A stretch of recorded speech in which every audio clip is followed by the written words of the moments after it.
And welcome back, everybody, to another episode of Bubba and the Bloom, episode 186. Coming at you at a Tuesday evening, wrapping up our starting pitcher reviews with part 3, ADP 61 through 90, talking about some, breakouts as well, and seeing where we could find any gems named Paul Skenes, like we did last year. But before we get to that, you can find me on Twitter at BDNtrick, the podcast at Bubba Bloom Pod, and my co-host, as always, on Twitter at RyanBHQ. Ryan Bloomfield, how we doing, my friend?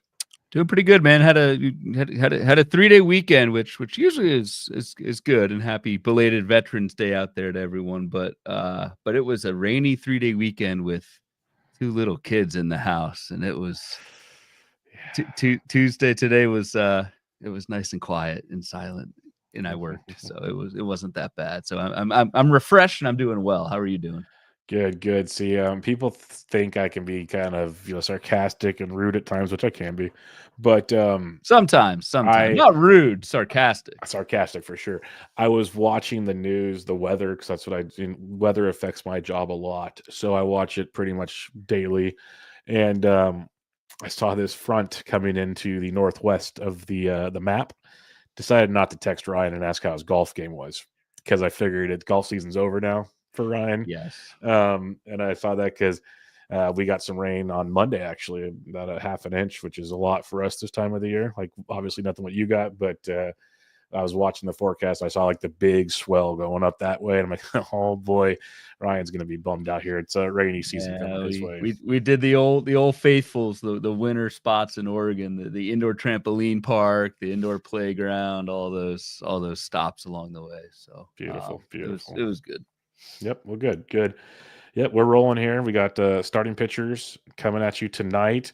We're going to record the next episode, but drop it for you. It won't be live this week. Ryan is taking my fault. Voyage. No, it's yes, but I don't call it a fault. I'm jealous because he's taking a voyage, which he can talk about. But that'll be relief pitcher review, and that'll be our final review.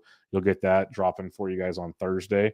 So Friday. Covered on that. Oh, Friday. Sorry, I'm used to recording on Thursdays. Drop it on Friday, but you guys will have your normal 2 episodes this week. Just the next one will not be live per se.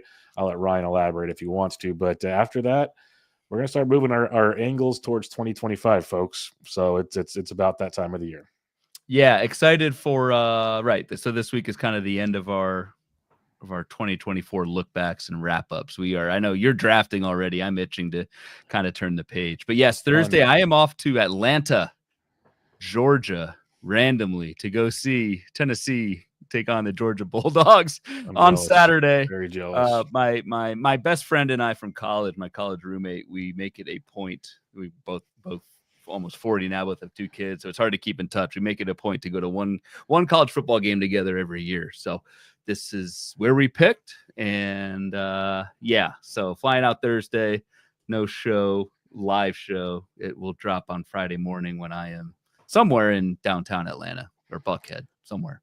Yep, getting ready to probably go watch a Hawks game and there is a Hawks game. There's did I text you that? Yeah, you told me that. Yeah, we're trying to figure out stuff to do on Friday. We're going to go to the College Football Hall of Fame in downtown Atlanta, which will be really cool. But yeah, my buddy texted me, take us to a Wizards Hawks game. And no offense to listeners out there who are NBA fans, it's all good. I couldn't name a single player on the Hawks or Wizards, not only this year, but for a number of years. But we may still do it anyway. It's like a in-season tournament game, so the court's painted. Started tonight. Yep. Yeah, so I don't know. We might do that if we get bored, but we'll see.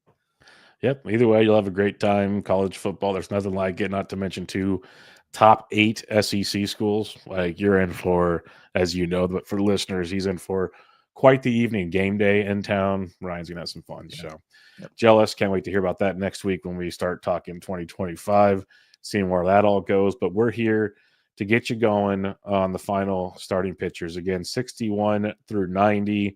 And some breakouts. So, Ryan, without a further ado, like we said, we're not going to bug everybody all the time with certain things. We'll leave those to other situations. But let's talk starting pitchers. So, what do we got cooking tonight with your wonderful board? All right. Wonderful board. Thank you. This is This is the last of the three for starting pitchers. So ADP 60 through 90 from preseason. So this is roughly picks like 210 to 310. So starting to get to the kind of the late middle / end game. And very interesting that it was actually quite fruitful.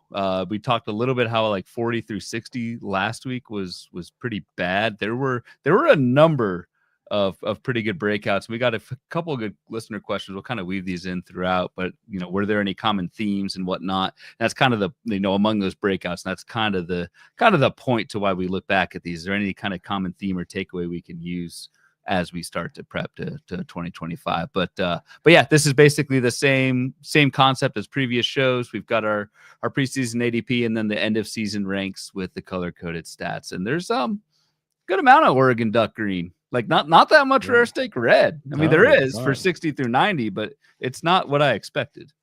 Yeah, because remember, for the listeners, if you've been listening to the previous starting pitcher reviews, the color coding here is for all starting pitchers. So like the first show we did was a lot of green because it's the top 60 pitchers. You'd expect more green there.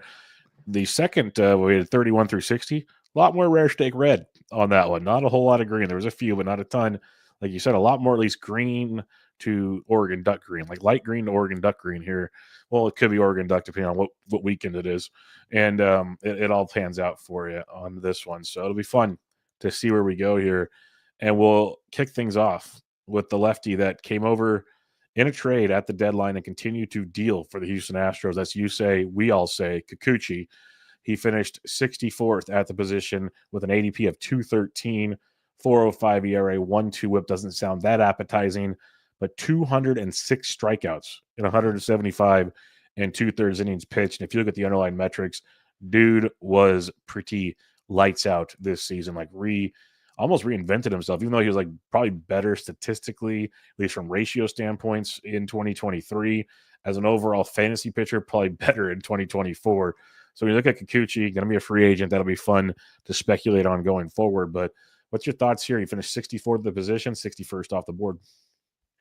Yeah, and has kind of, I want to say, like kind of reinvented himself in terms of like he's now, we had worried about the volume with Yusei Kikuchi in previous years, but 167, 175 innings in each of the last 2 years for him. So Kikuchi has kind of suddenly turned into a pretty dependable starting pitcher who can handle that workload. And the biggest thing with this season's 2024's spike in workload was that trade. I mean, that's the story for Kikuchi in 2024, right? Was the trade to Houston and pretty much entirely changed up his pitch mix, mostly ditched his curveball through a ton more sliders, 35% sliders in August, 39% sliders in September. Obviously, Houston saw something there, and it worked wonders for Kikuchi. So that was the big thing for Kikuchi is not only did he maintain and kind of take that workload another step forward, but he did so while kind of being a beast in the second half and tweaking that pitch mix and really kind of going off with Houston. So hell of a year for Kikuchi. It feels like he should have finished higher than 64. Yeah, I was kind of surprised by that as well. Maybe it's the 9 wins. That'd be my guess. The 9 wins. Yeah, that's a good point. Nine wins for a full season of a 4.05 ERA.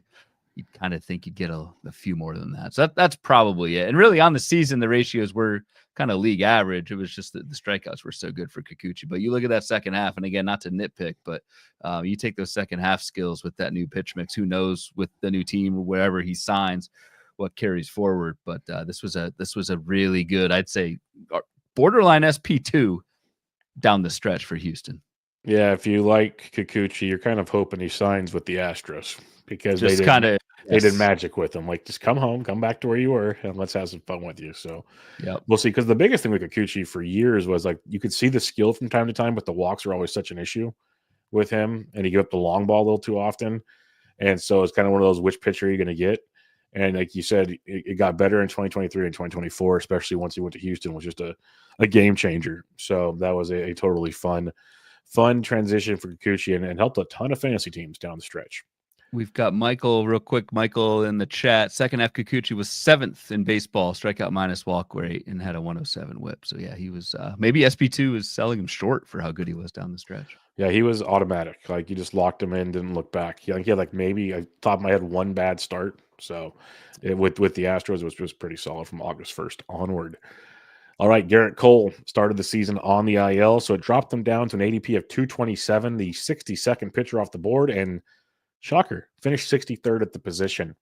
3.41 ERA, 1.13 WHIP, 99 strikeouts in 95 innings pitched. But there's more to the Garrett Cole story, Ryan. If we just look at yearly trends, Garrett Cole is trending in the wrong direction, and that is a massive concern for myself, for others in the area that have been tweeting about it and whatnot. Maybe for you, I won't speak for you, but if we're talking 2024, it was a good year. It was also one of those years where you weren't just confident to throw him out there all the time either. Right. And I think the ADP, remember, circle back to when we circle back like I work for a corporation. Circle back to early 2024 when we did not know, how much Garrett Cole we would see. I think if before the season you said you'd get 95 innings out of Garrett Cole, I think this ADP would have been much earlier than at 227, which is where Garrett Cole settled in late March. That being said, I don't think folks expected this to kind of, I don't want to say a shell of himself, but this was not the Garrett Cole that we're used to. And in those trends you mentioned, Bubba, for me, it's the velocity and the strikeout rate. Once those two things start going down and you tack on kind of the injury,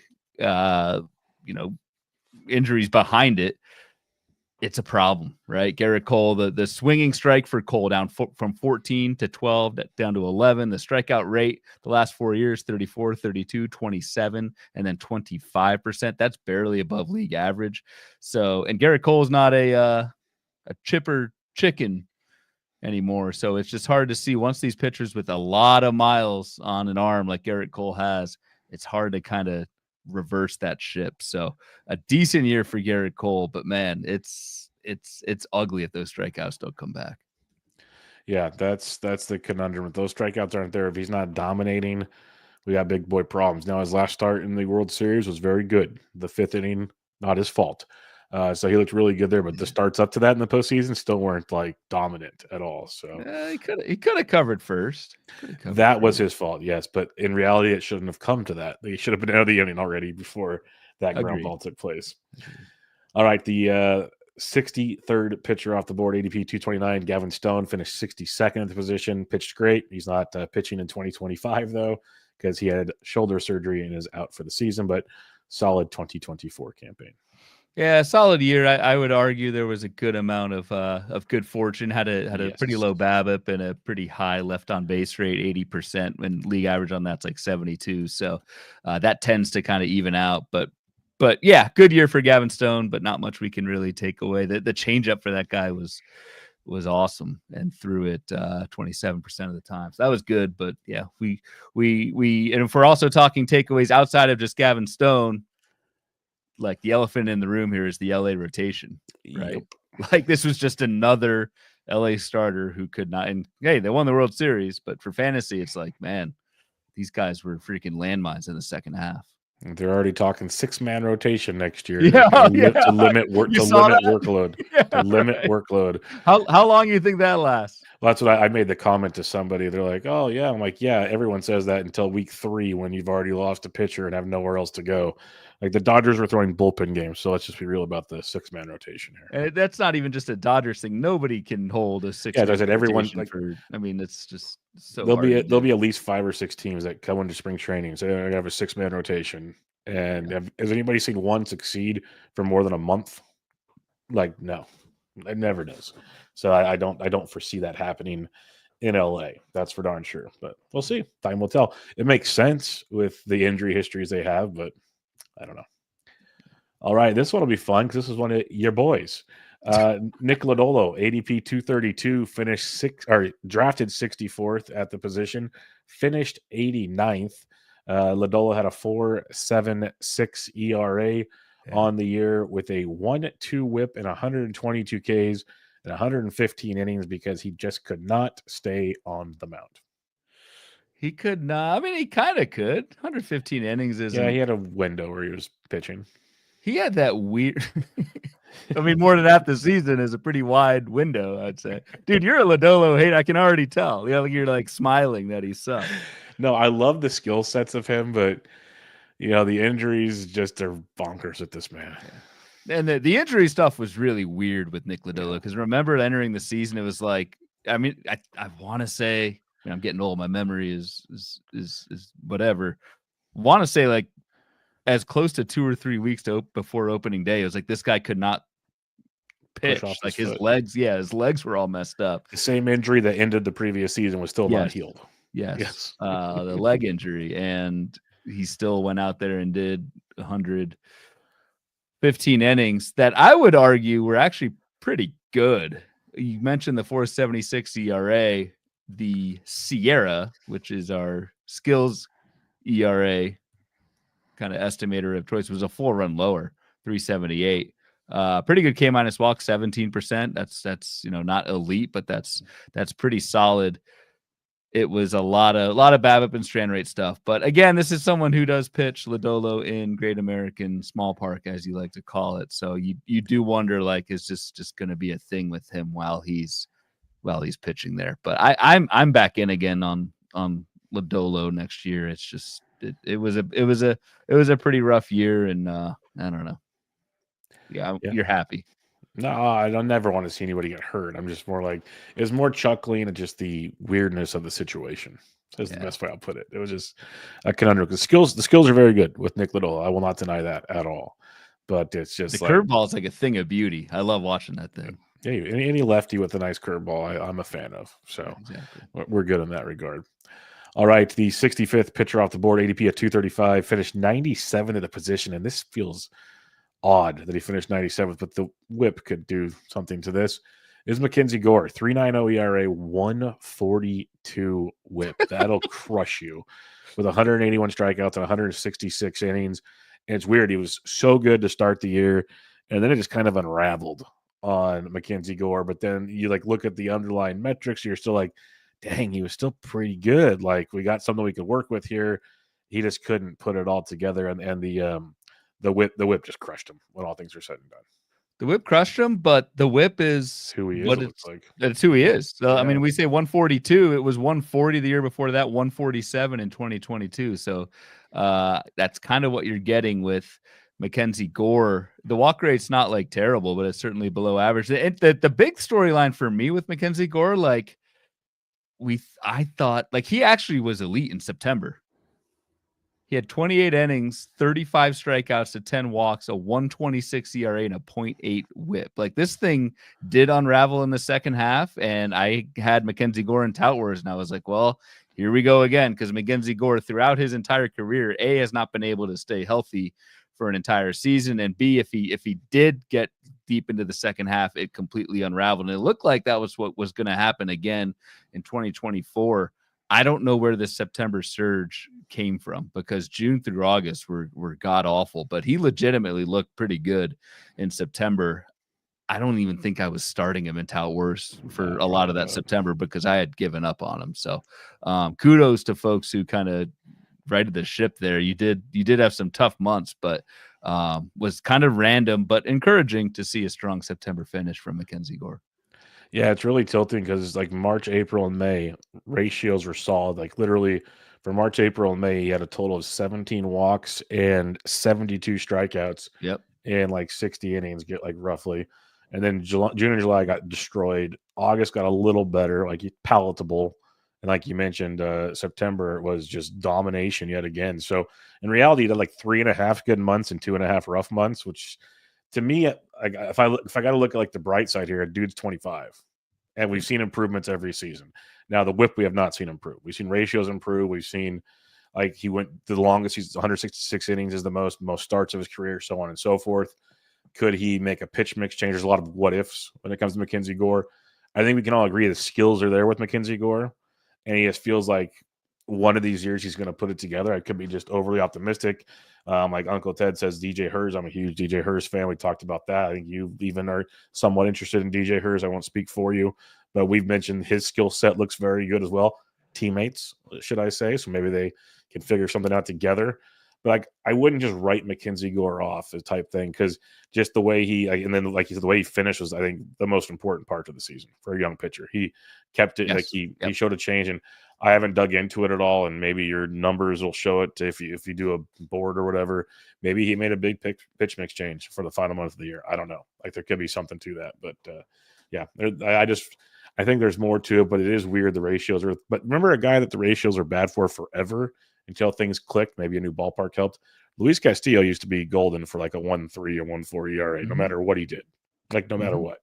And all of a sudden, look at him now. So we'll see. And that's the thing with Gore. Like, the walk rate has improved every year he's been in the majors. It went from 12 to 10 down to 9. 9%'s not bad. The league average is 8. Like, you can kind of live with that. So there is, his BABIP's gone up 340 BABIP last year. Exactly. I don't want to say BABIP for every single player here, but it was pretty damn high. Like, Mackenzie Gore should not have probably had a 1.42 whip, probably more in the upper 20s, 130, something like that, which is, again, given kind of the ERA was good number of Ks, that's palatable. And where you're drafting him, he's your SP 5, 6, like that plays. Yep. All right, won't spend too much time on these guys, but that one, he's just a player I still believe in, so I'm kind of biased. He's like my Nick Lodolo, I guess. We'll go to the 66 starting pitcher off the board, ADP of 241, finished 198th at the position, and that's one Griffin Canning. Spent a lot of time not pitching well, but finished the season a little better. Helped that he faced the White Sox. But new home in Atlanta, that's fun. But 5.19 ERA, 140 whip, 130 Ks. Overall, just disastrous season. No, this was bad. And I know we're going to talk about Jack Flaherty later, but I was hyping Jack Flaherty all draft season, yet here's freaking Griffin Canning going 25 picks earlier, and I have so much more Griffin Canning on my teams than I did Jack Flaherty. And Griffin Canning, it was a train wreck. Yes. It was an absolute. I have nothing else good to say about Griffin Canning at this moment of time. It's still fresh in my head. Yeah, no, I will be back, but yeah, that was rough last year. Indeed, we were in on a lot of Angels pitchers, and I know who was the other dude. There's Jose Soriano. Jose Soriano. No, I didn't even know who he was before the season. It was Jose Suarez last year. Silseth. That's who I'm thinking of. Yes. Was in on Silseth too, and Jesus, it was rough across the board. All right, you know what was rough across the board? A guy that got paid and couldn't even pitch in the postseason. Marcus Stroman, ADP at 244, 67th off the board, finished 150, won a 4.31 ERA, 1.47 whip. This guy's usually a whip god because of his ground ball rates and everything. 113 Ks, another just disastrous start. Like, I wanted nothing to do with Stroman to begin with, but this probably could have been better for some, but this was bad. Yeah, and it was just as bad beneath the hood. The K rate was down 4 points from 21%, which is still below average, to 17, which is like awful.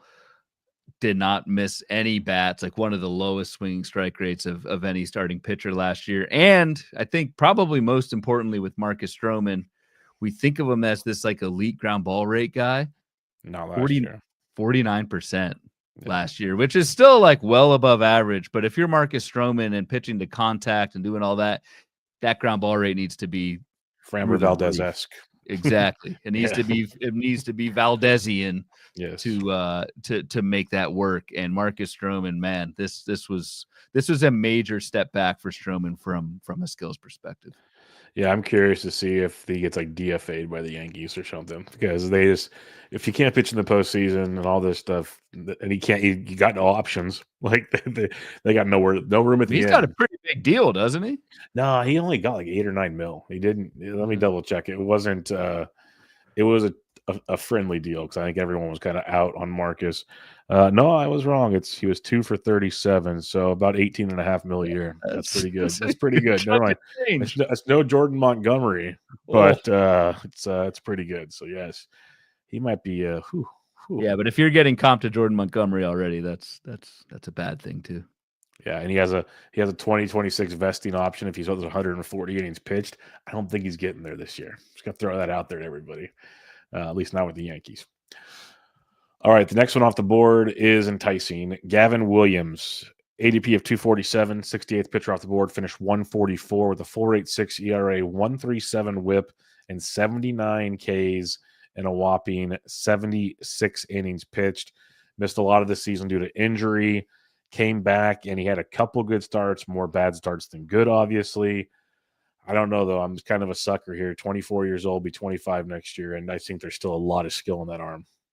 Yeah, I do think you could have said the exact same thing last year, and this was not a step forward for Gavin Williams. And you can maybe toss it all away because it was injury, did not make his debut until July, but like it wasn't he wasn't as bad as a 4.86 ERA, but he wasn't that much better. Doesn't really have like a true out pitch. He threw a new cutter this year, which was effective, but doesn't really have a secondary that puts guys away, which is kind of weird for Cleveland because that's not really their MO. Usually they're that like bad fastball, but just lean and pitch backwards and throw those secondaries. And Gavin Williams is not that. So I don't know.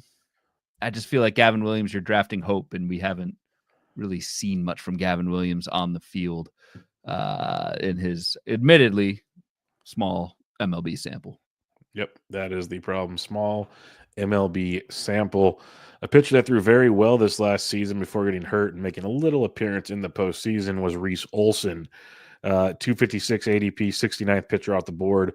Finish 86, 3.53 ERA, 1.18 WHIP, and 101 Ks in a whopping 112 innings. This was really, really solid stuff for where you drafted him. Problem is he only got you a little over halfway through the season before you had to move on from that one from Reese Olson. But all in all, really strong season from Reese. And didn't he have because it was along with Flaherty, have like an awesome ERA in the first half with like no wins? Yes, very, very similar. Him and Flaherty were like dominating the rotation and getting absolutely no love. Like I got it right here. The first half in May. Check out May, dude. He gave up. He had 28 innings of a 0.64 innings ERA, and he won one game. He had a 3.18 in April, and didn't win a game. Good Lord! So that'll crush you. Yeah, when you win 4 games all year, that'll crush you. Reese Olson, right? Like kind of limping to the finish with the injury and that sort of thing. That's a problem. But this was I think a pretty good year for Olson. Yeah. Ramp up the whiffs, ramped up more ground balls. I like both of those. Just didn't really get rewarded for it from a fantasy aspect. Yep, very much so. All right, here we go. One of the first big boys of this page, and there's a few. Feels like there's more, like you said earlier, kind of more love out of this, like just results wise than before. But the 8th overall pitcher in 2024 was ADP 263, 70th pitcher off the board, Seth freaking Lugo. 3 ERA, 109 WHIP, 181 strikeouts in 206 innings pitched. Don't forget, in 2023, he threw 146 innings and not thrown 100 innings since 2018. Basically been a career reliever, it felt like. And goes to Kansas City and just shoves every start. Felt like he was going 6-7 innings easily, and put together one of the 8th best season by a pitcher. Yeah, kudos. And I'm probably going to sound salty here in my analysis of Seth freaking Lugo, like you call him, because I did not have any. I had a few shares, but not as many as I wish I did. Well, yeah, sure. I wish I had more than 0, but no, I mean, hell of a year. And kudos to anyone who had Seth Lugo. Like, these are the types of picks. You'll hear me mention this all the time when we start doing our preview stuff. If you can nail 2 or 3 of these pitchers in these middle late rounds, like you are, that sets you so far ahead, even with like a first round bust. Nailing 2 or 3 of these guys at this point in the draft is just key to a championship run. And Seth Lugo is absolutely that. That said, my guy ran pure. My guy ran very pure. Very pure. The last 4 seasons for Seth Lugo, the K rate, and some of this was as a reliever. So 28% as a reliever in 2021, then 25, and now he's a starter. 22% for Seth Lugo in 2024. Didn't miss many bats. Like, the home run luck was absolutely there. And maybe there's something deeper than all this that can make, maybe this thing that Kansas City can develop these pitchers and know something that we can't see. I certainly open myself up to that, but everything I'm looking at is like this was just a year-long heater for Seth Lugo, and the volume was there and everything else kind of fell in place. So kudos if you got Seth freaking Lugo, but you may be calling him Seth freaking Lugo again next year. The other connotation. Yeah, we'll get to his teammate, another old school guy that managed to throw well. Like there's something in the water. We talked about Cole Reagans earlier, a couple shows ago. They got something brewing with these pitchers, at least this past season in Kansas City. All right, the 71st pitcher off the board, ADP at 264, finished 127th, and honestly, surprised he finished this high because of the wins. James Paxton, 4.4 ERA, 1.45 whip, 73 Ks, and basically didn't pitch after the Dodgers let him go in the midseason. Yeah, and RIP, right? Did he retire? He didn't die, yes, but he retired, right? Yeah, he did retire. Yeah, the White Sox will hang a jersey in the clubhouse for him. Yeah. Now, cool career for James Paxton. I do wonder. The Big Maple. Yep. The Big Maple had some awesome years with Seattle. You do wonder what that career would look like without injuries with Paxton. You could say that about a bunch of pitchers, but James Paxton was really, really good for a few years there when the Big Maple thing came to fruition. But in terms of 2024, it was all that kind of early Dodger luck and wins that kind of buoyed this, but it fell apart rather quickly. Yeah, I'll never forget the Eagle chasing him down in the outfield. During warm-ups, landed on his shoulder. Yeah, that was amazing. Like, Jesus criminy. And it wasn't a trained Eagle, folks. That was the crazy part about this guy is like a legend in two countries. He's Big Maple, but he's also like Seattle, American patriot for having an Eagle land on his shoulder. Yep, he's a crossover. It shows that there's hope in this world after all. All right. Yeah, maybe if it's never mind. 72nd. Continue on to Braxton Garrett. Oh man, 72nd pitcher off the board, ADP at 265, finished 135 in the position. That is Braxton Garrett, 5.35 ERA, 1.19 WHIP, 34 whopping strikeouts in 37 innings. Never made it back in the season, as I kept thinking he was getting close to coming back. It never happened, and he already had a setback. It felt like early in the offseason, so I don't know what to expect, but it's a bummer. These pitchers in the Marlins system, there's a few of these teams, Dodgers, Marlins, Rays, that just can't keep these guys healthy. Yeah. I don't have much to add with Garrett. I mean, total lost season. You're at 37 innings. You're not really looking at anything. Great pitcher. I think he's really good, as my min pick from 2 years ago would lead you to believe. Yep. But yeah, the injury updates going on and on is a really good point. We kept waiting and thinking Braxton Garrett was coming back, and it just it never happened. But I agree with our guy Uncle Ted in the chat. Massive talent for Braxton Garrett. Just needs to get healthy if he can. Most definitely. The 73rd pitcher off the board, ADP at 266. John Gray finished 132 at the position, nearly the same as Braxton Garrett, ironically, with a 4.47 ERA, 1.31 WHIP, 86 strikeouts and 102 innings pitched. He was hurt, pitched, then had a groin injury, and it just never really came to fruition for John Gray, a guy that we talked about streaming quite often on Fab shows, and then eventually just pulled the pin on that one. So what's your thoughts on Gray's 2024 season? This is another one where I'm kicking myself for having a bunch of John Gray and not Flaherty coming up. Yeah, coming up next. But John Gray, honestly, dude, like we may forget, he had a sub-2 ERA in both April and May. Yeah, he was good. Like he was pretty legit for a while. Yet only. So this is why I kept saying kill the win all season. 2 wins in those 2 months with like a 1.5 ERA and 9 starts of it. I don't know how that's possible. Yes, went on the IL. I think it was a knee. He had a knee and then he had a groin. It was a knee and then a groin the second time. And then, according to HQ, right foot neuroma. I don't know what that is. That doesn't sound good. I think he got hit by a line drive back at the mound in the foot, if I remember correctly. Could be wrong. Doing the daily shows, I kind of have a rough idea, but I speak out of my rear end a lot too. So neuroma, benign tumor that arises from a nerve in his foot. So I don't know, maybe. Maybe not. But yeah, either way, either way, You're right. what could have been with John Gray, let's put it that way, if the injuries didn't spark up, because like you said, the start of the year was outstanding, and then just never happened. And well, I don't know. He's getting older. Do we buy back in? Because remember, it was a couple of years ago, we were all excited, leaving Colorado, I coming know. to Texas, and like here we go. And then it just never really got to where we hoped he would, basically. Yep. And now issues are, I think, a pretty major part of the equation. But yeah, I mean, he certainly wasn't as good as a sub-2 ERA in those 2 months. But I mean, nobody is. But He's no but Seth Lugo. he's no Seth Lugo. He can't do that for 6 straight months. But he was still effective when healthy. So I still think in terms of like 2025, I'd take a late shot on John Gray. It probably ends up as a streamer in most leagues. Effective one, Yep. maybe. Should be, yeah, but definitely for the price tag, he's worth the chance. That's no doubt about that. One guy, this is funny because they're going right next to each other. One guy was my guy. One guy was your guy. Your guy was a lot more, I guess, I don't know, sneaky is the right word, but we'll get to him.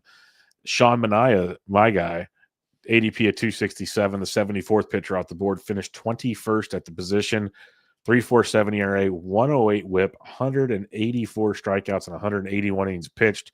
Changed the pitch mix. I saw Pitching Ninja do like a side-by-side, essentially the same delivery as Chris Sale now. He changed all that up. That was pretty cool to see. I was loving Wacha because, like, if you guys remember last year's show, he was with the Giants. He hated everything about Gabe Kapler doing the whole opener thing. He was pissed. And then when he finally got to start the last month of the year, pitched really well. I was like, okay, he's leaving town. Let's see what he can do at his ADP. And better than I expected, I'll be honest. Didn't expect this from Sean Manaea, but he pitched very, very well. And curious to see where he signs. But a big boy season from Sean Manaea. Yeah, I was going to try and twist that Giants knife in a little bit more at you, but you already did it. So yeah, I got it. Well I like to hate on myself. It's okay. No, it was that kind of like famous story now of Manaea just watching Chris Sale when the Mets played the Braves and was like, "Let me try a lower arm slot." And from first half to second, it was pretty much midway through the season. From first half to second half for Manaea, the K to walk went up from 13% to 18 in the second half. Swinging strike went up a full tick.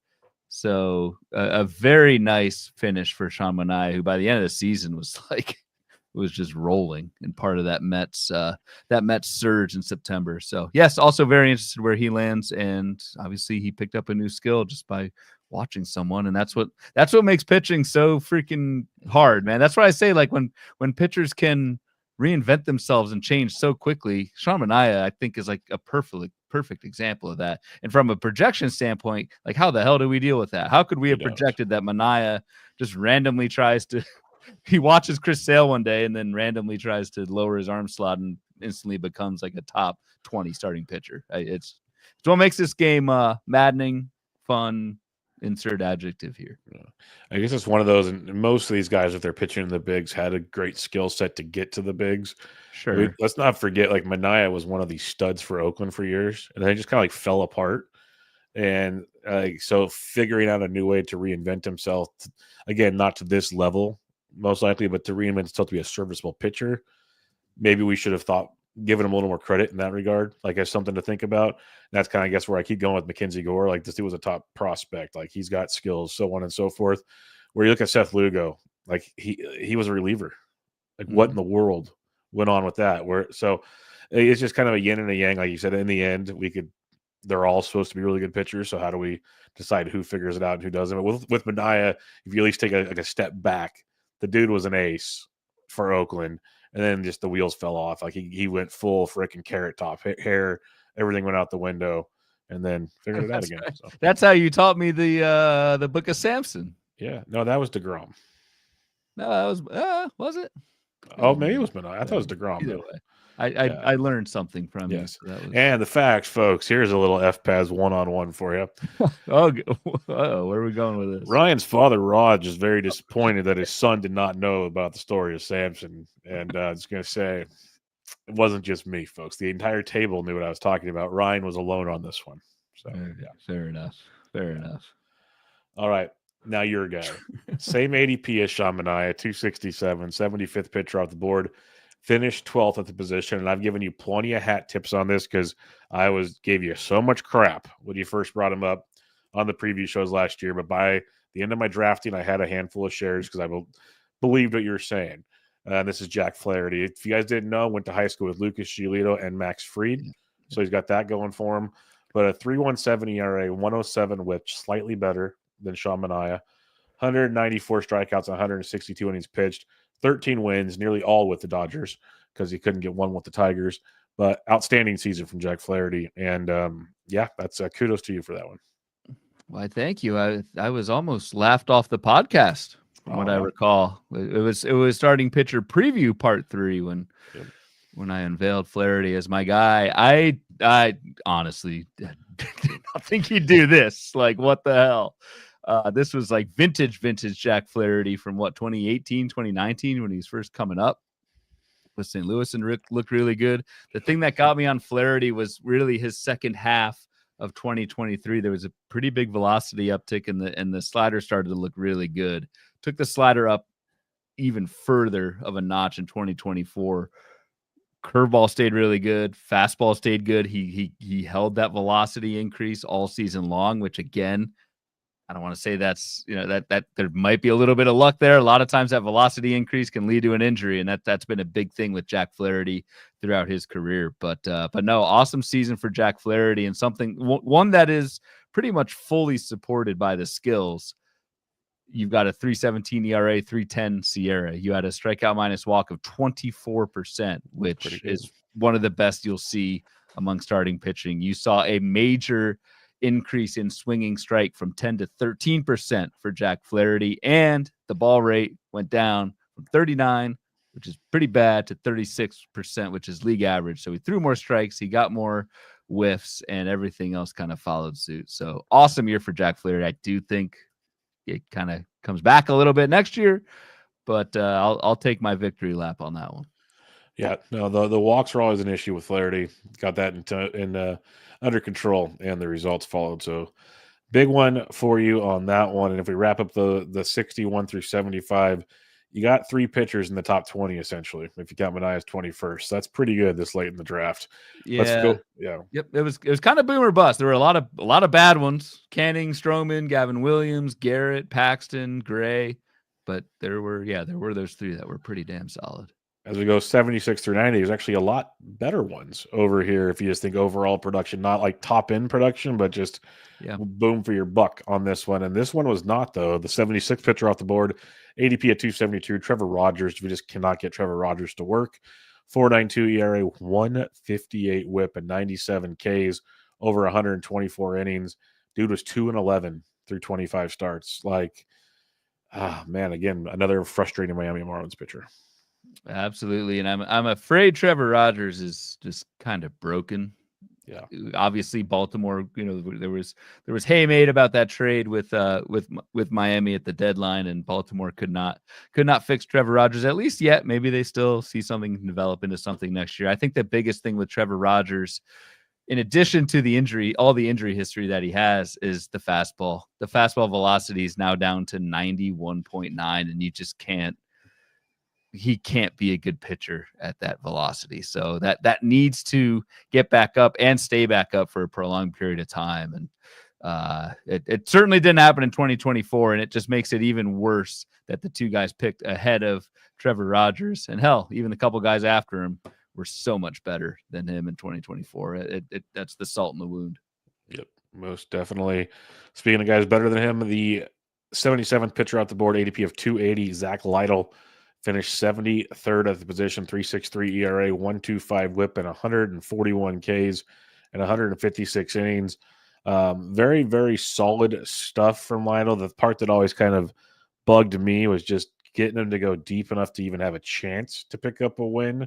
Yeah. That was always the bugaboo. But if you just wanted ratios and some Ks and the guy, like, again, not to crush you, he turned out to be pretty good when all things were said and done. It had a little injury blurb in the middle there, but all in all, pretty good season.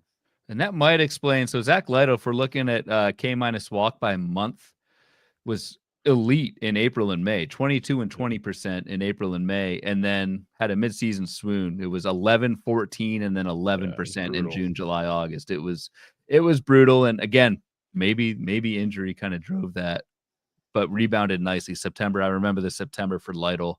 had him on a few draft and holds, was really strong. Got the K- walk back up to 19%. So really good year for Lytle. He's like the ultimate control artist. 3% walk rate last season, 5% this year, and like doesn't get the most Ks in the world, but can still, if he can get a league average strikeout rate, which is what we've seen from him in spurts, it'd be pretty good. So not the highest ceiling, but he's fine. Yep, I'm with you. He's a good, serviceable back-end fantasy starter. No zero concerns there. We'll see where they play this year in Tampa Bay, because I don't think they're ever playing in the Trop again, based on that recent news. About $56 million to fix that thing. Did you see that? Yeah, $56 million to get it done by 2026. And they move out in 2028. So, and it sounds like they will play in either the Yankees or Phillies spring training park in 2020. That's the one thing, is they got tons of options, but then someone's like, well, it's going to rain all the time down there. Well, deal with it, I guess. It's your only other option. Like, I don't know what to tell them. Like, you don't have a stadium, so unless you're going to share them with Miami. Oh yeah, what else are you going to do? Share a dome with Miami. The A's, the Athletics, and the AAA River Cats are sharing a stadium. Let's go freaking share one in Miami too. They're basically AAA teams. Go for it. Yeah. So don't get me going on that one. All right, here he is, the fourth best pitcher in 2024. The fourth best. He threw 133 innings and was the fourth best pitcher in all of baseball. This is the kind of stuff when we said, man, how many innings does Jacob deGrom need to be worth his ADP? Paul Skenes did this without even realizing it, because he had a 285 ADP, 78th pitcher off the board, finished fourth. He had a 1.96 Pedro-esque ERA with a 0.95 whip and 170 strikeouts and 133 innings pitched. He's the favorite to win the NL Rookie of the Year. I think Jock Samaro should win it, but I have no problems with Paul Skenes winning it. Skenes is also nominated for the NL Cy Young. Cy Skenes. Which is nuts to think about from a rookie with 133 innings pitched. Chris Sale's going to win that. But I think we all know how good he was. You can wax poetic with about whatever you want, but Skenes was ridiculous. He also was on that wonderful Bloom board from FBAS. He was. That's twice you've called my work wonderful tonight. I like it. I told you I had a long day with the little one, so I'm feeling pretty good right about now. Pretty generous. I don't know. Like, looking back, obviously Skenes being the 78th pitcher off the board at a 285 ADP is like, what were we thinking by letting him drop this far? I didn't have any Paul Skenes. I didn't even think about him. And I guess obviously nobody thought. Well, I shouldn't say nobody. Well, he didn't come up until May 11th. He didn't come until May 11th for once. You had to sit with him. You had to sit with him for a month. And I think maybe this is just bad memory. I think we thought it would be after that. Like, I think some of the expectation was you might get like half a season out of Paul Skenes, and you'd have to hold that spot for half the year. That obviously didn't happen, right? With the May call up, and then on top of that, right, like the DeGrom comp, wow, just freaking crazy to think about, is pretty spot on. So not only did he get called up early, but like he instantly became, outside of maybe Skubal, Sale, like the best pitcher in baseball, which is just freaking crazy to think about, and something that like I don't have a takeaway for. This is like something that does not happen like in the game. This is like a Strasburg, Valenzuela, like this. Yes. That's how often that's how rare this is. Doc Gooden. Doc, yes. Yeah. So we'll hate ourselves here, yes. Yeah, well, you will. Fernando, so that's fair. Yeah, I said Fernando was before Doc. Yeah, he was, and he was amazing. Rest in peace, as he just passed away recently. Yep, so R.I.P. Yep. Yeah, but no, Skenes, I guess, is why it's so tough to, he did, like I said, 133 innings, 133 to be the fourth best pitcher. Skubal threw like 196 or something, and he was up there, so he had the innings to go with it. Makes it so tough because they're both the top two pitchers off the board right now. If you want them, you definitely have to pay the price. But I don't know. I just can't wrap my head around it, like you said. And imagine like if in Skenes' spot, well, who he was out. Like, what if you even had like a James Paxton for that first month and a half who got you a good number of wins like early on, like that Paul Skenes finishing fourth, that's with missing in over a month, and so you from an actual like game theory and lineup standpoint, Yep. this could have been whole the other number one picture. pitcher. So And what if you had John Gray in his 2 good months, and then you threw Skenes in behind right him? now we're See? talking. Or maybe you had a guy we'll talk about in 2 picks from now too. All right, the 79th pitcher off the board, ADP of 291, finished 87th at the position. That's Dean Kramer, 4.1 ERA, 1.24 WHIP, 123 Ks, 129 innings. Spent some time on the IL. Kramer was one of those guys that deep leagues, you streamed him a lot. He was like a bench streamer in Yeah. deep leagues. Yeah. In 12s was more of a drop and pickup streamer because he had his moments where he was really, really solid. And then obviously, if you look at his overall stats, he obviously had some bad moments. So Kramer's a really good pitcher, but not like an every week pitcher. Yeah, I think he stays that way. Like, I don't think there's much of a ceiling with the Dean. Finish strong in September, but like that's very much nitpicking selective sample sizes. For much of the year, Dean Kramer was just blah. And I do remember in 15s, he was like always there as a streaming option. Some weeks he'd be held for a couple weeks and then drop back down. I don't really see Dean Kramer graduating from that. Yep. Which is fine, but I mean, he's not terrible, but he's where you're drafting him, it works. Right. It's kind of exactly. what you're expecting. So it's all good there. Now, this is a guy, if you could have paired with Skenes, would have been awesome. Jordan Hicks, ADP at 291, 80th pitcher off the board, finished 150th at a 4.1 ERA, 1.45 WHIP, 96 Ks, and 109 innings. Made 20 starts, then went to the bullpen. Started out great, 1.59 ERA in March, April, 3.99 in May, and then it just unraveled from there. Strikeouts were beautiful. I had a ton to Hicks, but if you also listen to the show, I told you to drop him before it hit the wall. Like I was watching games. I said the writing's on the wall on this one. Jump, run away. Not everybody did. I still don't know what to expect from him this year though, because he made those 20 starts or 109 innings, and then he had the shoulder injury. So really rough, like second half of the season for Jordan Hicks. Yeah, and this is one like we think about the Reynaldo Lopez, Garrett Crochet, that kind of reliever to starter transition. How well it went for a lot of these guys. Jordan Hicks, it went well for a little bit, but you're right. The writing was very much on the wall there. He tried to extend himself, right? I think his fastball velo dropped like 4 or 5 miles an hour. Yep. But just ran out of gas, which is what I thought a lot of those guys would do, and it turned out it was pretty much just Jordan Hicks. Yep.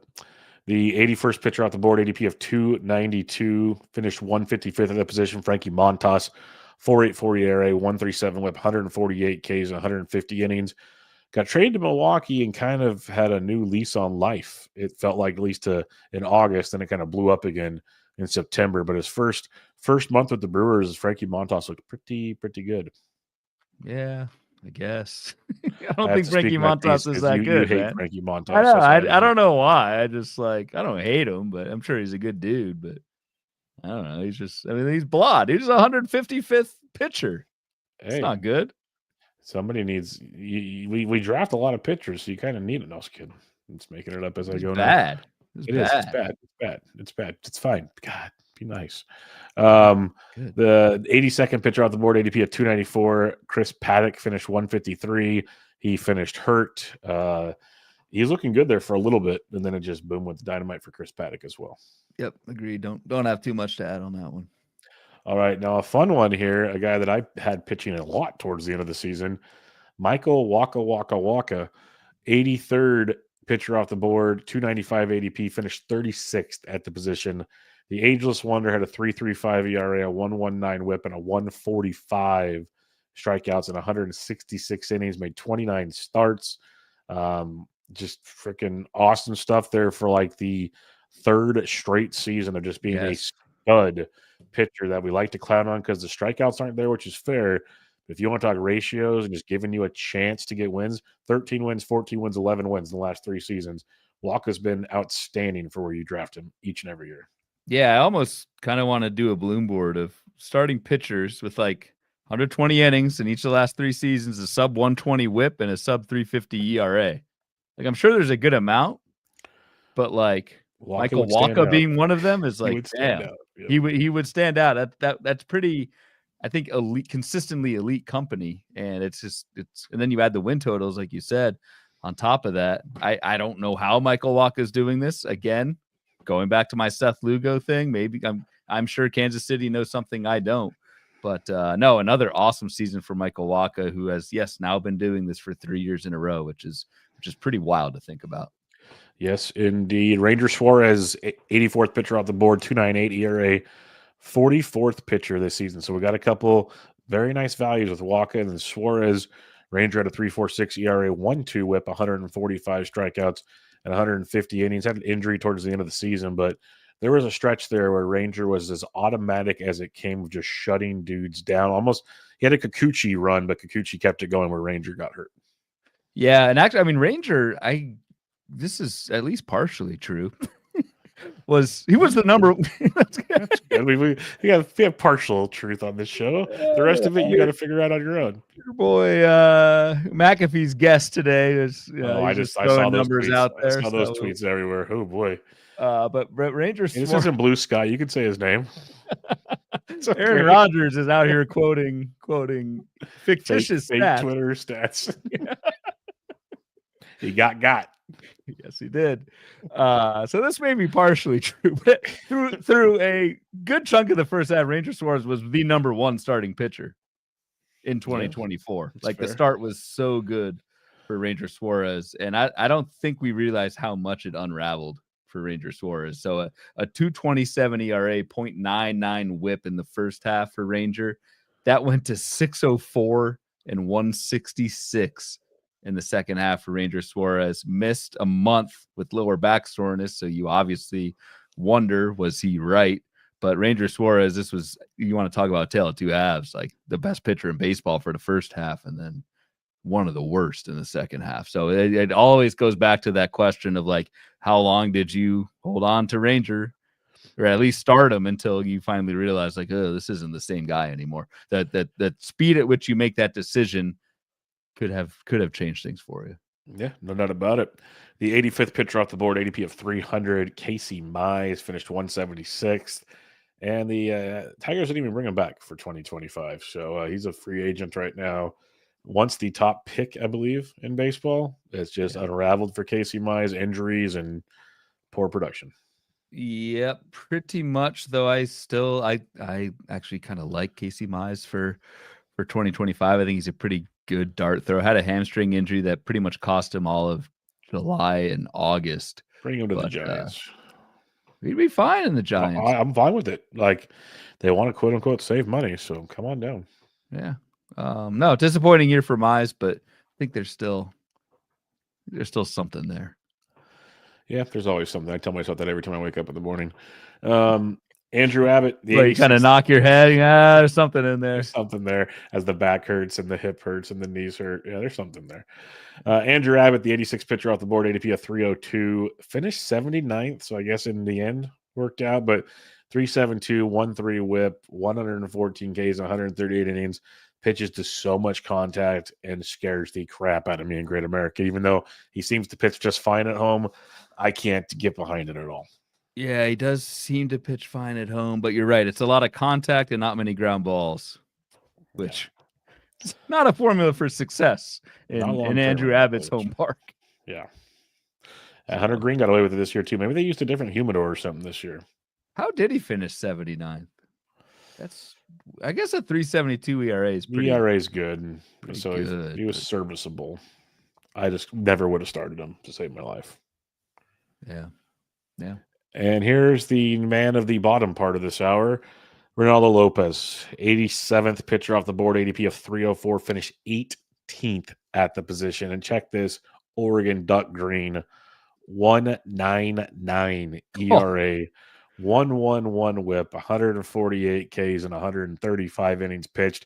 Little stint on the IL, but dude, when he pitched, it was at least 5, usually 6 innings, 1 to 2 runs, less than a K per inning. I actually had a K per inning. Like, the dude was just automatic, is what it came down to with Reynaldo Lopez. And we all kept waiting for the other shoe to drop. Right. Never did. That's crazy. The thing. I mean, it somewhat dropped with the injury, but not. I mean, he came back and pitched fine. he came back September. He was good. Yeah. So I don't know, just kind of that perfect blend with any career year like this. Perfect blend of some pretty damn good skills, but also you did. I mean, anyone who has a 1.99 ERA, not named Paul Skenes, there's a bit of luck involved. But even like the ERA estimators for Lopez, Reynaldo Lopez is mid threes. He pitched very well, and we're just kind of waiting for like the Jordan Hicks thing to happen again. And again, he did get hurt, but that never really happened. So awesome year for Reynaldo Lopez. 1.99 ERA is just that's crazy, man. And finished the better Lopez. If you had told me before the season, Reynaldo over Pablo, be kidding me, man. We had some good odds on that one. That was some good odds. Yep. All right, the 88th pitcher off the board, ADP of 306. It's almost Christmas time, folks. When you watch Rudolph the Red-Nosed Reindeer, there'll be a lumberjack, a portly fella, who will resemble Lance Lynn, or he resembles him. Either way, Lynn finished 104th, and honestly, I thought he was better than this. He had a 3.84 ERA with a 1.34 WHIP and 109 strikeouts in 117 innings. Like, he was pretty serviceable, all things considered. Right. Always hurt. Knee got hurt. Dude, when you're that big, the knees give out. That's all I'm gonna say. So, like, I love the man. He's just like, he's the epitome of DGAF on the mound, and things might be catching up with the old fella these days.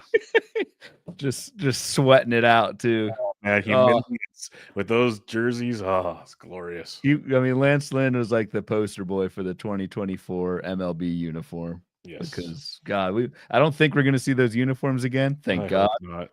But seeing Lance Lynn and those bad boys over the summertime, remember they wore like the baby blue Cardinals uniform one time at home, like in August. Yes. God, it turned into navy blue by the end of it. Yeah, in certain regions, I should say. Not the whole thing, but a lot of it. In there. Hey, was a effective stream his last start. He came back for one start, pitched 6 innings, got a win, and then they knee injury finished him off. Like I want Lynn to be good, but it's just he seems to not care. And it's just kind of where it's at. He's a free agent, so we'll see what happens this year. Yeah. That was good analysis on Lynn. I like that. I like that one. Yeah, not a single number involved. Well, because if people know the show enough, like Ryan and I would legit text each other pictures when we see Lance Lynn on the mound because it was just like the greatest. It made us laugh every time we saw it. It's a tough one there. All right. The 89th pitcher off the board, ADP of 311, finished 34th at the position. That's Tanner Houck, 3.12 ERA, a 1.14 WHIP, 154 strikeouts. And I'll give us one of our listener questions right here. Thomas Travado said, I need a Tanner Houck review. He faded so hard down the stretch due to his increased innings. What can we reasonably expect moving forward? You mentioned those innings. Tanner Houck threw 178 innings after throwing 106 the previous year. Prior to that, 60, 69, and 17 in the bigs. Big innings increase for Tanner Houck. Good season overall, but definitely did not finish strong. So what's your thoughts, Ryan, as Thomas Travado was curious? It was weird because you would think like the velocity would go down from first to second half, but not for Houck. Let me check his September. 93.9. It was actually 93.9 was August and September was both 93.9, which was the highest fastball velocity of any month for Tanner Houck. So that's kind of weird. But the rest of the skill set just totally tanked, like everything. So I'm gonna kind of list the common stats. We have to make up for the Lance Lynn thing with some more numbers here. But the swinging strike for Houck went from 11 down to 9. That's really bad. Totally lost control. So this is probably just like a mechanical thing, or he's just if any little part gets fatigued or gets thrown off, the control can go. And a 38% ball rate for Tanner Houck in the second half could not hit water from the boat, and it showed with Tanner Houck's finish. So the good thing is kept an elite ground ball rate going all season. So I like that. Question for 2025, of course, is going to be, which half do we believe? I tend to believe more the first half. Yes. As long as there's something that's like not totally wrong with him that carries over. There's no reason to believe that. I think he just got tired. And when you pitch 174, whatever inning, 178 for the first time, it's going to happen. So, yeah, he also fits the bucket of giant innings increased. What do we get next year situation? That's always my concern. But without, I don't know. I'm just always worried about these guys. Maybe I'm overly worried these days. Last one off the board here, Max Meyer, 313 ADP, 90th pitcher, finished 161. Only had a couple starts. Saw him way too late in the year, then didn't see him again for a while. Don't have a whole lot more on Max Meyer. Like the talent's there, typical Marlins situation. yeah, one of the more puzzling workload management things. He just went away for a while, and that was pretty much it. Yep, never really got back to what we were hoping for with Max Meyer. All right, Ryan, that wraps up 90 starting pitchers. But you, my friend, have some breakouts. Anybody you'd like to discuss on the list, or you can just list them off. Doesn't matter to me. I'll list them off, and we can just hit on one or two or something. All right, so here we got. So breakouts or anybody not picked in the top 90 that finished in the top 40. Completely arbitrary, but that's what I felt like doing. We had, and some of these numbers, well, we'll see. We had Ronel Blanco of all people, a 421 ADP. Ronel Blanco finished 13th starting pitcher per the Fangraphs player rater, which is just absolutely wild. Like, I didn't think he had that great of a year, but I looked at the numbers and it was crazy. He was. Luis Heel, 329 ADP, so not too far behind Max Meyer, finished 29th. Nick Martinez, 401 ADP, another kind of bullpen to rotation transition, gone right. Nick Martinez finished 27th. Notice we haven't said Garrett Crochet yet. He's next. Foreshadow? 325 ADP, but Bubba finished 31st. Because 31st starting pitcher. I'd love to know where he was ranked before they shut him down, essentially. I know. I did not think Garrett Crochet, even knowing like he got no wins or innings in the last month or two of the season, 31st seems low, but I don't know. Wait a second real quick. Just go ahead. Check this. So if we just do the 2024 first half for pitchers, Garrett Crochet was 11th. Where was my guy Ranger? Partially going back to my partially true statement. Ranger Suarez was 10th in the first half. He was first. Yeah, somewhere he was. Probably the first month. But yeah, no, they have a first half. So Ranger was 10th. Garrett Crochet was 11th before things started shifting. Okay. So yeah, Garrett Crochet finished 31st. Jamison Tyone. This is a surprise. Yeah, this surprised me. 422 ADP, finished 33rd. So Tyone finished 2 spots behind Garrett Crochet, which is just nuts. Bowden Francis, 375 ADP, finished 39th. And then Spencer Schwellenbach, completely undrafted, almost unheard of, finished 40th starting pitcher. And Schwellenbach's interesting because they went through so many other quote-unquote prospects before they got to him with all their injuries they had. And then all of a sudden it was like, oh, wait, this guy's actually good. Let's stick with him a little longer. And it just worked. Yep. And now he's a staple for now in that rotation and a high draft pick and fun stuff there. So yeah, that was big. Crochet's the fun one because it was tilting. He's going to get traded before the season starts, it looks like. But it was it was announced like the final week of spring that he's going to be the opening day starter. Dude's never made a start in his entire life. Yeah. And just beast mode. And then he, even in the 4 inning starts, because everything was 4 innings, pitched great. And then it was just over. Yeah. And I don't like the takeaway on that for next year. Like, who's the next Garrett Crochet? I mean, that's going to be impossible. Yeah. I mean, through missed all of 2022, missed pretty much all of 2023 with Tommy John, through 12 innings in 2023. Those 12 innings were not good. Where did this come from? I don't know. Smart people saw it coming, or at least a version of this coming. But kudos if you got him. I guess the reason Crochet finished 31st or whatever was the 6 wins, and also the ERA was 3.58. Like, that's not that good, It actually. felt like that came later in the season. Could be totally speaking out of my kind of like Ranger Suarez first He had a overall rough talk, stretch. but yeah, it was. He had a couple starts where things were not ideal. Let's put it that way. Crochet had a stretch of starts. It was early in April, Yep. 5-7-5 There you go. earned runs, and then he had a 7 earned run one later in August, right before. That was the one I remembered. Yes. Or that was during his kind of slowdown period. So Yeah, that was a bloodbath.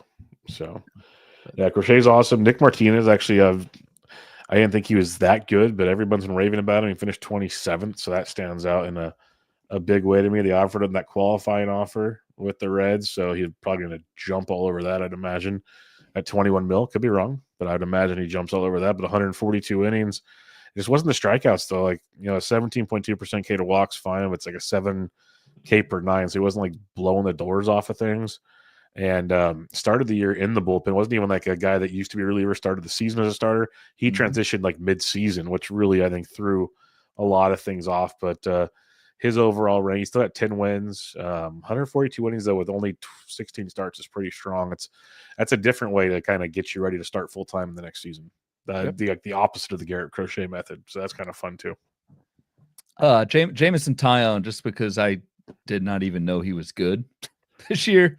But yeah, 113 whip, 327 ERA, and 165 innings of those ratios. It looks like beneath the hood, this was the same exact Jamison Tyone that we've seen in recent seasons. Actually worse, like career low strikeout rate.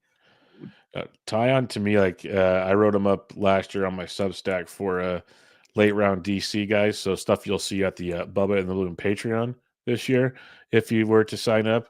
But I just loved him for his ADP because like in a 15 team, especially in a draft and hold, boring pitches innings, I guess is what he does. Did I think he'd be 33rd overall? Not a chance in hell.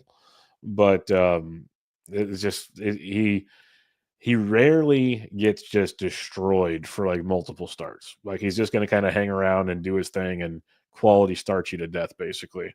And that's what he ended up doing. So the strikeouts is that drop in Ks was a little disappointing though.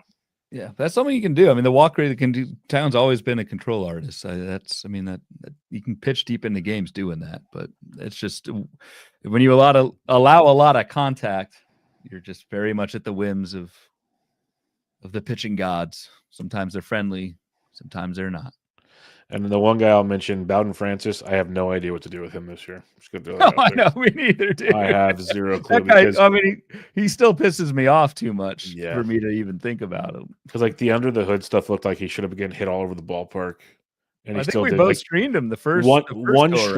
one strikeout in that near perfect game or whatever. Like the dude just pitch to contact guys. I can't stand them, and he wasn't always a pitch to contact, but you know what I'm trying to say. There's a lot more. Like he was more Jamison Tyon than Garrett Crochet, so like it's very tilting. And another one where how do you predict? Because Bowden Francis was legitimately really good when he first came back the second time. If that makes any sense. I forget what I want to say. That was like July or August. Yeah, No, that was something like that. August. Yeah. Yeah, he had 39 strikeouts and 34 innings in August with a 105 ERA, 0.4 whip. That was when I rid my hands at Bowden Francis. I got him. Probably you did too in April. Yes. When our guy threw 14 innings of an 8.59 ERA and 170 whip. So thank you, Bowden Francis. So then just for fun here, 8, 9, 10, 11, 12, 13, 14, like 2, 4, 6, 7.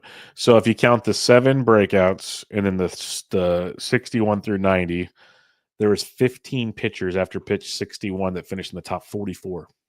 16 in the top 44. And so kind of bringing it full circle to all of our reviews here. Yeah, you got to hit early. There's no denying that.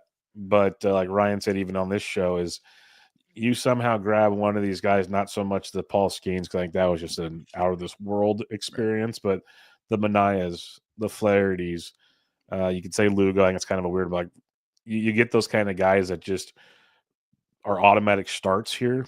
And then these other guys, the breakout dudes, game changers. I know it's simple to think about, like common sense, Bubba, you're an idiot. Sure. But the fact that there's 16 of them or 15 of them, 15 after ADP 213, that says a lot. And this is why when I start doing my prep and my starting pitcher rankings, available on the Patreon compared to yours. This is where I start. I want to focus my effort on. We all know the good guys are good, and yes, it's important to not miss early on. But if you really hone in on this, like ADP 200 to 300 or 150 to 300, what that general range, if you can kind of nail, and sometimes it's just luck. I mean, like I said, Seth freaking Lugo. But like if you nail some of these guys, this is where really you should be putting your effort in terms of draft prep and player analysis is nailing a few of these guys if you can.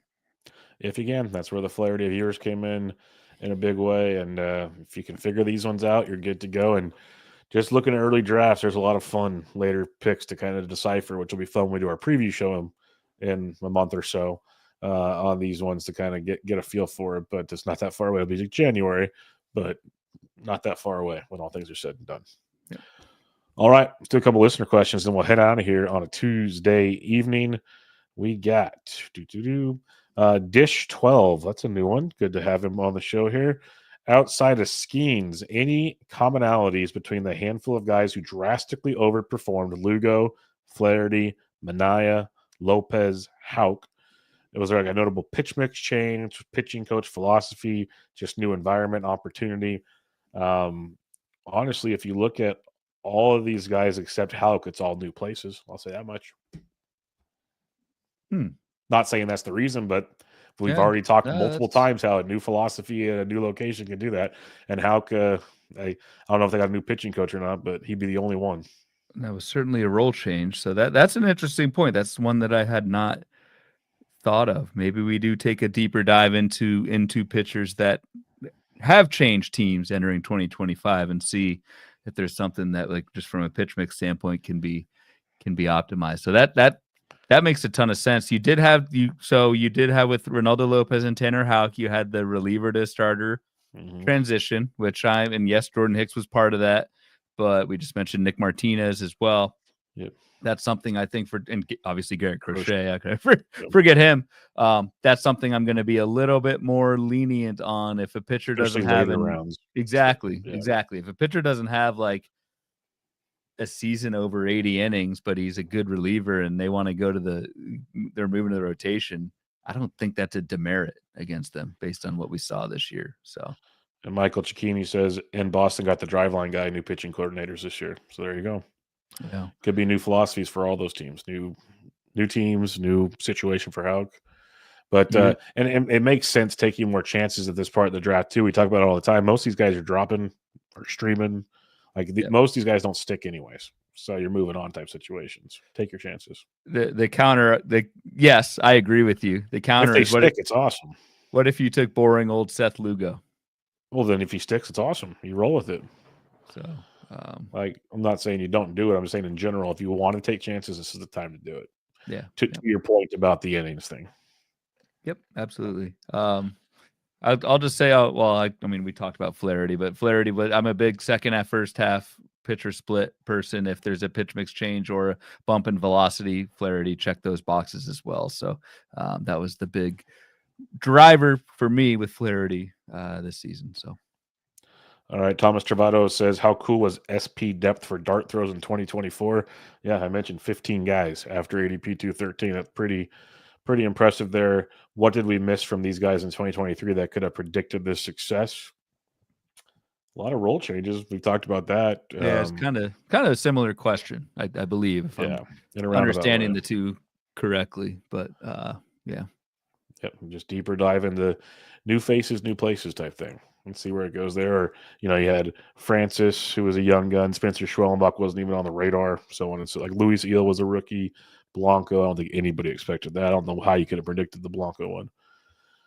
Travado also says, like, for instance, Lugo not valued properly. Raylo, the improvement was there. Houck, Manaea, pitch mix, arm slot changes, Flaherty, injuries. Who is doing this in 2025 in this range?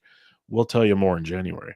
But we'll try to give you some tidbits up till then. But I don't think Ryan's looked a ton into that yet, and I haven't dug that much into it. I have not, not yet. But I will be drafting.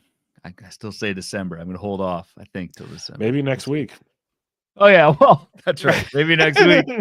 I mean, like, I don't want to say real drafts, but like draft and holds. Gladiators are they're fun.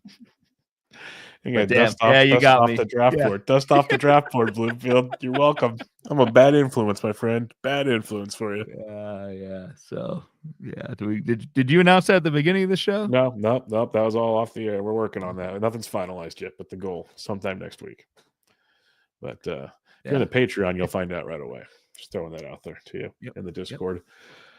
All right, Ryan, any final thoughts? That'll wrap up SP Review 3. That'll wrap up our starting pitcher reviews. Again, we'll be recording relief pitchers this in the next days, and we'll release it to you on Friday, so we'll not be live. But anything else for you on this one? No, I think we just talked about 90 starting pitchers in the last 3 episodes. So. And we hit every one of them. I didn't like skip any. And like legitimately talked about every single one. So I hope, let us know. I thought it was good to just go back through and kind of think what we were thinking this time a year ago. If you all like the format, let us know.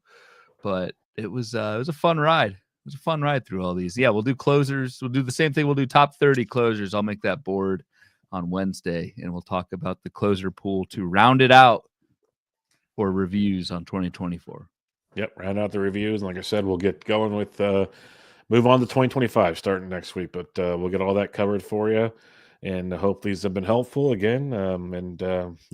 Look forward to 2025. I look forward to getting Ryan's brain moving in that direction, getting ready to draft with the rest of us, and see where it goes, because he's almost done with the forecaster. Like, it's got to almost be done. So it's time to click it in gear and see where we go here. So yeah, we're about 10 days away from the deadline for the forecaster. A lot of editing to do, but the player boxes are pretty much done. So it's getting there. It's where we close. My goal is to get done with my black book stuff by Thanksgiving. So I have till December 1st, but I'm trying to be done by Thanksgiving, so I don't have to worry about it, type thing. So now Thanksgiving's almost December 1st. Now it's back. It's farther than usual. I was thinking like 20. You're not really that far ahead of. It's weird. Okay, I know people can turn off the show now if you want, but this is one thing. I was golfing with some guys the other day. Like, he sent Ryan pictures. He was pissed. He's like, "Do you ever work?" And the day after first pitch, I landed on Monday. Was golfing on Tuesday. It was for work though. It was a work deal, and we were talking and we were trying to figure out our schedule. I'm like, Thanksgiving's not till like the 28th.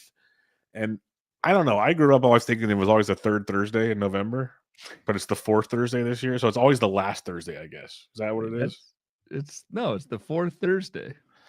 But not, I'm an idiot. Year. So, I wasn't alone. Dude, you can't make fun of me group. for not knowing Samson, and you don't know Thanksgiving's the fourth Thursday of November every year. I didn't invent the calendar. I don't know.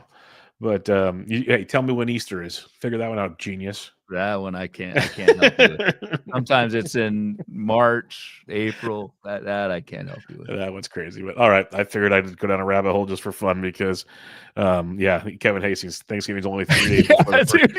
Really setting the bar high there by beating the deadline by 3 days. 23rd or 24th or something. God, this is a tough crowd here on a Tuesday night. So we're gonna wrap it up there.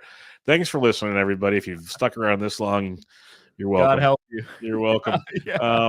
Make sure you check out Ryan on Twitter at RyanVHQ, the podcast at Bubba Bloom Pod, and myself on Twitter at BDN Chicken. Until next time, this was Bubba and the Bloom, episode 186.